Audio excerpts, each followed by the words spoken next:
Maoist పార్టీకి దెబ్బ మీద దెబ్బ ఎదురు దెబ్బలు తగులుతున్నాయా అంటే అవుననే సమాధానాలు వినిపిస్తున్నాయి. మరొక దెబ్బ బండి ప్రకాష్ ఆధ్వర్యంలో, మరొక దెబ్బ బండి ప్రకాష్ రూపంలో మావోయిస్టు పార్టీకి పెద్ద ఎదురు దెబ్బ తగిలింది తెలంగాణ రాష్ట్రంలో. ఎవరి బండి ప్రకాష్, ఎక్కడ, మరి ఏం జరిగింది అనేటువంటి విషయాన్ని ఒకసారి మీ ముందు తీసుకొద్దాం. మావోయిస్టు పార్టీకి ఎదురు దెబ్బలు తగులుతూనే ఉన్నాయి. ఒకవైపు ఆపరేషన్ కగార్ అంటూ కేంద్ర ప్రభుత్వం మావోయిస్టులపై బాణాలు ఎక్కుపెట్టి, తూటాలను ఎక్కుపెట్టి పిట్టల్ని కాల్చినట్టు ఒకవైపు కాల్చుతుంటే, మరొక వైపు లొంగుబాట్లు ఈ మావోయిస్ట్ పార్టీకి ఎదురు దెబ్బలు తగులుతూనే ఉన్నాయి. అగ్రనేతలంతా కూడా వరుస లొంగుబాట్లు. మొన్న మల్లోజుల వేణుగోపాల్, నిన్న తక్కెలపల్లి వాసుదేవరావు, ఈరోజు బండి ప్రకాష్ అగ్రనేతల వరుస లొంగుబాట్లు అన్ని కూడా మావోయిస్ట్ పార్టీకి ఇబ్బందికరంగా మారుతున్నాయి. ఈ నేపథ్యంలోనే తాజాగా మావోయిస్టు కీలక నేత అయినటువంటి బండి ప్రకాష్, ఆయన తెలంగాణ స్టేట్ కమిటీ మెంబర్గా పనిచేస్తున్నాడు మావోయిస్ట్ పార్టీకి. అట్లాగే నేషనల్ పార్క్ ఏరియా ఆర్గనైజర్గా బండి ప్రకాష్ అలియాస్ ప్రభాత్ ఇవాళ తెలంగాణ రాష్ట్ర డీజీపీ ఎదుట లొంగిపోయినట్టు మనకు సమాచారం అందుతుంది.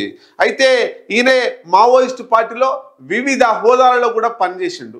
ప్రస్తుతానికి ఆయన జైలు నుంచి 2024లో జైలు నుంచి విడుదలై మళ్ళీ అడవి బాట పట్టిండు. కాగా మావోయిస్టు పార్టీ సీనియర్ నేత అయిన బండి ప్రకాష్ ఆ పార్టీలో తనకంటూ ఒక ప్రత్యేక గుర్తింపుతోటి చెరగని ముద్ర వేసుకున్నట్టు మనకు సమాచారం అంతా ఉంది.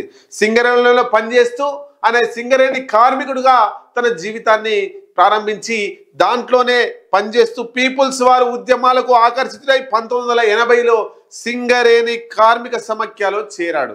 1980 సంవత్సరంలో 1988 సంవత్సరానికి సంబంధించి బెల్లంపల్లిలో కమ్యూనిస్ట్ నేత అబ్రహం, సిపిఐ పార్టీకి సంబంధించినటువంటి కమ్యూనిస్ట్ నేత సంబంధించినటువంటి అబ్రహం హత్య కేసులో జైలుకు కూడా ఆయన వెళ్ళాడు. ఎవరు? బండి ప్రకాష్. అయితే ఆదిలాబాద్ సబ్ జైలులో శిక్షణ అనుభవిస్తూనే ఆనాటి పీపుల్స్ వార్ నేతలైనటువంటి నల్లా ఆదిరెడ్డి, అట్లాగే మహమ్మద్ హుస్సేన్, ముంజా రత్నయ్య గౌడ్ వీళ్ళతోటి జైలు గోడలను బద్దలు కొట్టి తప్పించుకుపోయారు. అయితే అప్పట్లో ఈ ఘటన ఉమ్మడి ఆంధ్రప్రదేశ్ సంచలనంగా సెన్సేషనల్ ఈ ఇష్యూ రాష్ట్రంలోనే మారింది. అనంతరం 1991 సంవత్సరంలో మళ్ళీ అరెస్ట్ అయిన బండి ప్రకాష్ 2024లో విడుదలై మళ్ళీ మావోయిస్టు ఉద్యమంలోకి పోయిండు. సీఎంగా రాజశేఖర రెడ్డి ఉన్నప్పుడు మావోయిస్టులతో చర్చలు జరిపారు. ఆ చర్చలు జరుపుతున్నటువంటి ఆ చర్చల అనంతరం ఒక మీటింగ్ కూడా పెట్టారు. ఆ మీటింగ్కి అధ్యక్ష వర్గంగా ఈయన వ్యవహరించిండు. ఆ చర్చలు కాస్త సఫలం కాకుండా విఫలం అవ్వడంతో మళ్ళీ మావోయిస్టుల బాట పట్టిండు బండి ప్రకాష్. ఏదేమైనా 45 సంవత్సరాలుగా బండి ప్రకాష్ తెలంగాణ రాష్ట్ర మావోయిస్టులలో కీలకంగా పనిచేస్తున్నాడు. ఈయన ఇప్పుడు లొంగిపోవడం మావోయిస్ట్ పార్టీకి కొంత ఇబ్బందికరంగా మారే అవకాశం ఉంది. ఏదేమైనా మావోయిస్ట్ పార్టీలో ఉంటూ అనారోగ్య రీత్యా కారణాల వల్ల లొంగిపోయింది అనేటువంటిది ఒక సమాచారం అందుతుంది, లేదా మావోయిస్ట్ పార్టీ సిద్ధాంతాన్ని పక్కకు పెట్టి లొంగిపోయింది అనేటువంటిది ఆయన మాటలు ప్రెస్ మీట్ పెడితే కానీ తెలియదు. మొత్తం మీద ఆ మావోయిస్టు పార్టీ సానుభూతులు కావచ్చు, పౌర హక్కుల నేతలు కావచ్చు, బండి ప్రకాష్కి సంబంధించి ఆరోగ్యం బాగా లేక ఏజీ బాగా మీద పడి అందువల్లనే లొంగిపోయింది అనేటువంటిది కొంతమంది చెప్తున్నారు.